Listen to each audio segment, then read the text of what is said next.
என் இனிய உறவுகளே, நாம் இன்று 3/5/25 இருக்கின்றோம். வணக்க மாதத்தில் இருக்கின்றோம். அன்னையின் பக்தி முயற்சியை நாம் தினம் தொடர்ந்து படித்தும் நாம் ஜெபித்தும் தியானித்தும் வருகிறோம். தினம் நாம் குரோட்டோவின் முன் நாம் ஜெபிக்கும் அன்னைக்கு ஜெபமாலை, அன்னைக்கு அது ஒரு பூமாலை. இன்றைய வாசகம் 1 கொரிந்தியர் 15:1-8. நாம் தொடர்ந்து வாசித்து கொண்டு வருகிற சங்கீத தொடர்ச்சி என்பது 10, 11, 12. இறைவன் நமக்கு கடைசியாக புனித பவுல் நமக்கு எழுதப்பட்ட அந்த அவருடைய வரவினை நமக்கு 1 கொரிந்தியரில் தெரியப்படுத்துகின்றார்.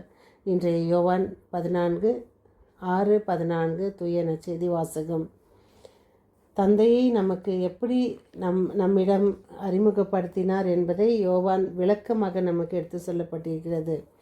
நாம் இயேசுவை நம்பினால் தந்தையை நம்புவோம், இயேசுவை ஏற்றுக்கொண்டால் தந்தையும் நாம் ஏற்றுக்கொள்வோம். நானும் என்னுள் தந்தையும் தந்தையுள் நானும் இருக்கிறேன் என்ற அவருடைய அந்த சொல் மிக அழகான, உருக்கமான, விசுவாசமான வார்த்தையாக இருக்கும். ஏனெனில் நான் என் தந்தையிடம் போகிறேன் என உறுதியாக உங்களுக்கு சொல்கிறேன். நீங்கள் என் பெயரால் கேட்பதையெல்லாம் நான் செய்வேன். இவ்வாறு தந்தை மகன் வழியாய் மாற்றி பெறுவார். நீங்கள் என் பெயரால் எதை கேட்டாலும் செய்வேன். அதான் இயேசுவின் பெயரால் நாம் தந்தையிடம் நாம் பெற்றுக்கொள்வோம்.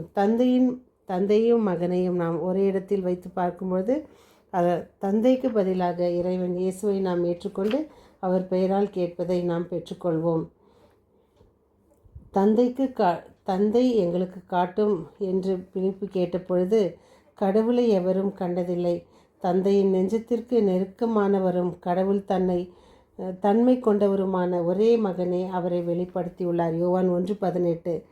பழைய ஏற்பாட்டில் கடவுளை காண்பவர் உயிரோடு இருக்க முடியாது. விடுதலை பயண நூல் 33:20 என்று இறைவனே மோசேக்கு தெரிவித்திருந்தார். ஆனால் புதிய ஏற்பாட்டிலே இறைவன் இயேசுவின் புனித மனித உடல் ஏற்பிலே கடவுளை நாம் காண்கின்றோம், தொடுகின்றோம், கேட்டு மகிழ்கின்றோம். எனவே தான் பேதுருவும் யோவானும் சொல்வார்கள், வாழ்வளிக்கும் வாக்கை நாங்கள் கேட்டோம், கண்ணால் கண்டோம், உற்று நோக்கினோம், கையால் தொட்டுணர்ந்தோம். 1 யோவான் 1:1. கண்ணுக்கு புலப்படாத கடவுள் நாம் காண்கின்ற வகையில் கடவுளின் அச்சுப்பதிவாக இருக்கின்றார். இவரது இயல்பு, வார்த்தைகள் மற்றும் செயல்களே இதற்கு சாட்சியாக இருக்கின்றது. இன்று 3ஆம் நாள், வணக்க மாதத்தின் 3ஆம் நாள், அன்னை மரியாவின் பிறப்பின் போது விண்ணகத்தில் ஏற்பட்ட மகிழ்ச்சி. நாம் இன்று சொல்ல வேண்டியது, ஜென்ம வினை நீங்கி பிறந்தவரும் மாசில்லா கன்னியுமான அன்னை மரியே, என் ஆன்மாவையும் உடலையும் தூய்மையாக்கி அருளும். அன்னை மரியாவின் பிறப்பின் போது மண்ணகத்தில் ஏற்பட்ட நம்பிக்கை. அன்னை மரியாவின் பிறப்பால் நரகத்தில் ஏற்பட்ட பயமும் திகிலும். அன்னை மரியா உலகில் உதித்து அனைத்து பெண்களையும் விட மேலானவராக இருந்ததால் அவரது பிறப்பின் போது தந்தை, மகன், தூய் ஆவியாகிய மூவர் இறைவன் அவரை மிகவும் அன்பு செய்தார். தந்தையாம் இறைவன் அவரை தம் அன்பு மகளாகவும் மகனாகவும், இறைவன் நமக்கு தமது மனித அவதாரத்தின் போது தம்மை பெற்றெடுக்கவிருக்கும் நமது தாயாகவும் தூய ஆவியார் தமது அருளால் நிரப்புவதற்கு தகுதியுடைய ஆலயமாகவும் மரியாவை அவர்கள் நோக்கினர்.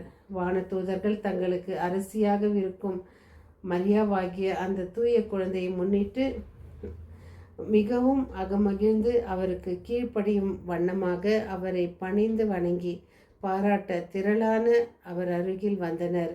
ஏனென்றால் அவர் அரசியாக இருக்கும் என்ற அந்த நம்பிக்கையில். எனவே மூவர் இறைவனால் நேசிக்கப்பட்டு அருளால் நிரப்பப்பட்ட அன்னை அனைத்து வானதூதருடனும் மகிழ்ந்து இன்று முதல் நம் வாழ்வில் இறுதி வரை அன்னை மரியாவின் அடைக்கலத்தில் வாழ்ந்திருக்க வரம் வேண்டி ஜெபிப்போம். நமது முதல் பெற்றோர் இறைவனுக்கு கீழ்ப்படியாத பாவம் செய்ததால் மானிடம் வீழ்ச்சி விழுந்தது. ஆயினும் வீழ்ந்த மானிடத்தை மீட்பதற்கு இரக்கம் கொண்ட இறைவன் நமக்கொரு மீட்பரை வாக்களித்தார். அந்த மீட்பரின் பிறப்புக்காக மானிடம் 4000 ஆண்டுகள் அவளுடன் எதிர்பார்த்து காத்திருந்தது. பாவ அடிமை தலையில் வாழ்ந்திருந்த மனிதரை மீட்பதற்காக காலம் நிறைவுற்ற பொழுது கலாத்தியர் 4:4 இருளில் மூழ்கியிருக்கும் புவி ஒளிபெற கதிரவன் தன் கதிர்களை மெல்ல பூமியின் மீது பரப்புவது போன்று பாவ இருள் நீக்கி அனைத்துயிரின் மீதும் தம் ஒளியை வீசவிருக்கும் நீதியின் இளஞாயிறான இயேசு பிறப்பதற்கு முன் விடியலின் விண்மீனான தூய கன்னிமரியா பிறந்தார்.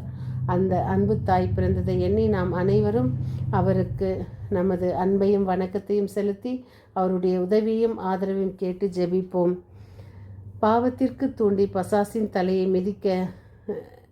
மிதிக்கவென முன்குறிக்கப்பட்ட தூய் கன்னிமரியா ஜென்ம வினை நீங்கிய பிறந்ததை அறிந்த அழகை அன்னை மரியாவின் மீது காழ்ப்பும் கோபமும் உண்டாயிற்று.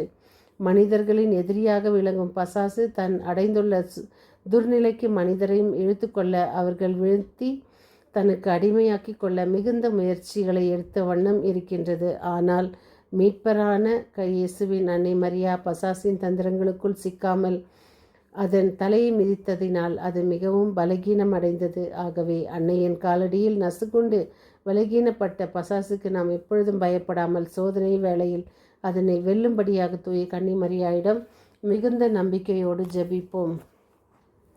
நம்மை தினம் வாழ வைத்து வருகின்ற அன்னை மரியாவுக்கும் இறைவனுக்கும் நன்றி செலுத்துவோம்.